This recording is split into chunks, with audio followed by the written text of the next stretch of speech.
Good morning, everybody. This is Scott doing Viking training task number 3, part B. In my past video, part A, I talked about my EDC and my get home bag, and now I want to go into my what I call my bug out bag, which is really just an extension of my get home bag. Like I said in my other video, this is really adding nice stuff to my kit. I can survive with my get home bag, but this makes things a little nicer. It has some things for me and some things that my family could use too. So I've got it all laid out on the table. I unpacked it all to make it easy, make it a little quicker. If my videos get too long, my phone doesn't like it, so I got to be careful of that. What I use for my get home bag or my bug out bag is a U.S. Army Molly. I think this is a Gen 2 bag. It's in the 3-color desert camouflage, which is not necessarily a bad color for this area. It's a little bit light, but a spray can will take care of this. And one thing to note, I do have a map of the state I'm in, and I got this new, and it was like new in the bag, and I think I paid a little over $100 for it. I also have the 2 sustainment pouches that go on either side. They're inside here, and I'll talk about that in a minute, but I think I paid about $8 a piece for those. So this is an awesome pack for the money. Do you want to go ultralight backpacking in it? No, but for $100, it's kind of hard. It's kind of hard not to use. And like I said, if I really felt like I needed to camouflage this more, I could take a can of spray paint and darken it up a little bit, which I've done on some of my other stuff that I got. The good part about these packs is that they're cheap. And so one thing I have on the floor down here, I'm going to go grab right now and show you, is I carry one of these with me. This is a Thermarest sleeping pad. The Army uses something similar, the Marines use something similar. It's just a sleeping pad, and again, this is a convenience item. But if you've ever slept on cold ground, it's cold, you know, and you'll have trouble sleeping. At least if I can put this down, I can put this down on cold ground, I can put it down on wet ground. It'll keep my clothing dry, and it'll give me an insulating layer that'll help me stay warm and help me get some sleep. If you're in a bug out situation, sleep becomes important. Sleep deprivation can and will affect you. So it's a bulky thing, and I kind of strap it in over the top of my bag. But it's very good to have. If you're making a fire, you can unfold this, you can kneel on this so that your knees don't get wet.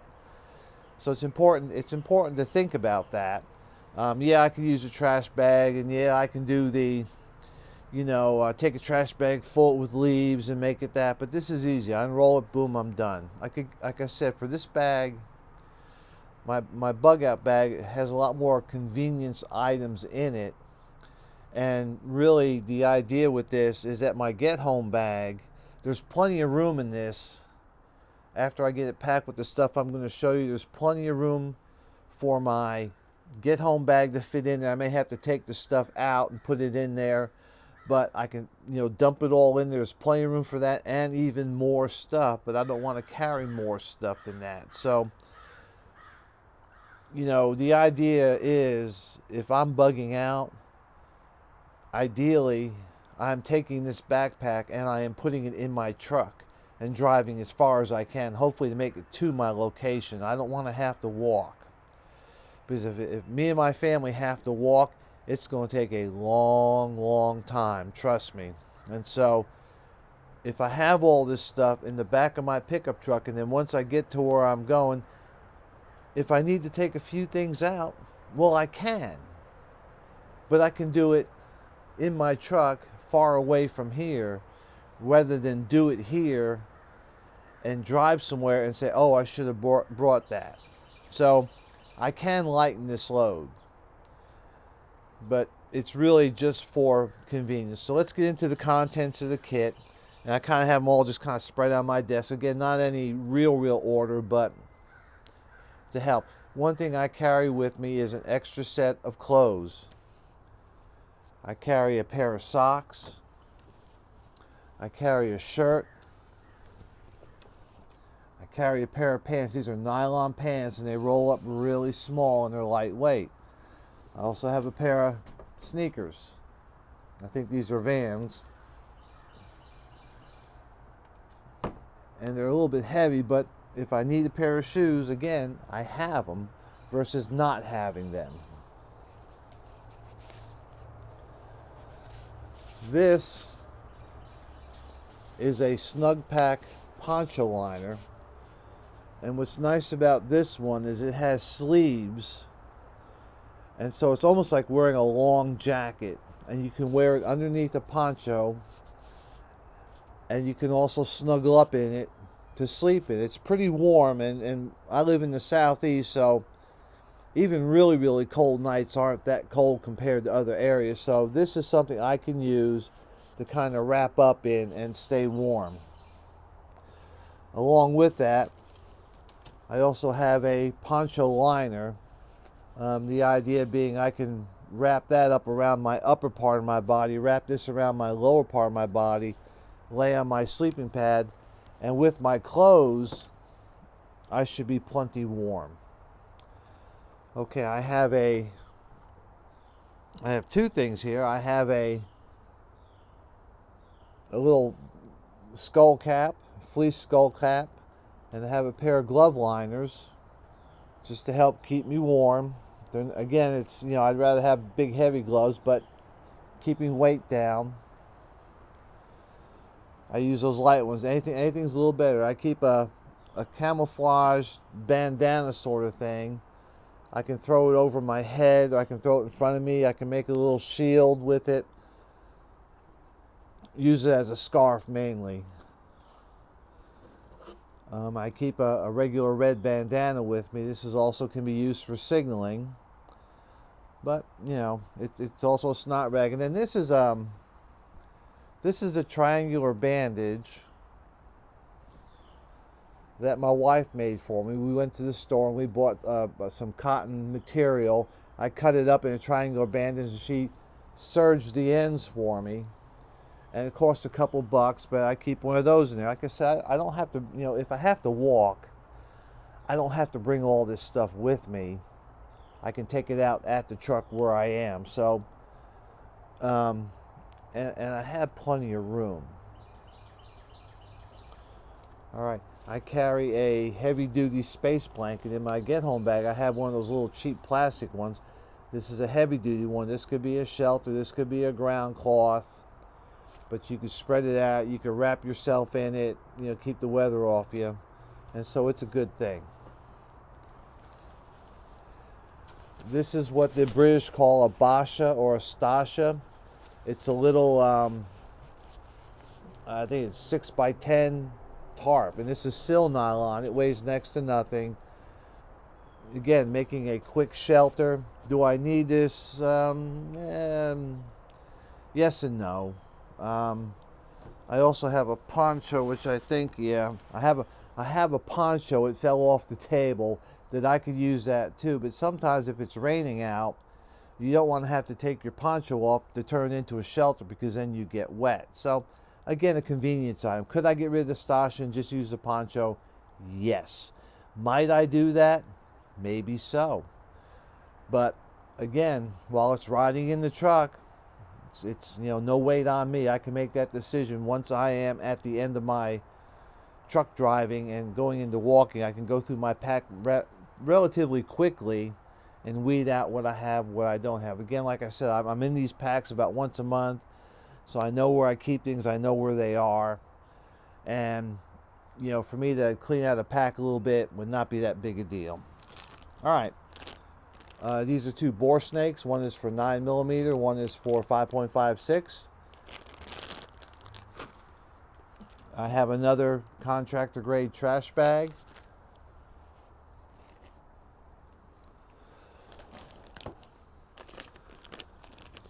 This has got a couple things in. I got some tent stakes. I got 4 aluminum tent stakes. They weigh next to nothing. Again, just for ease of setting up a shelter.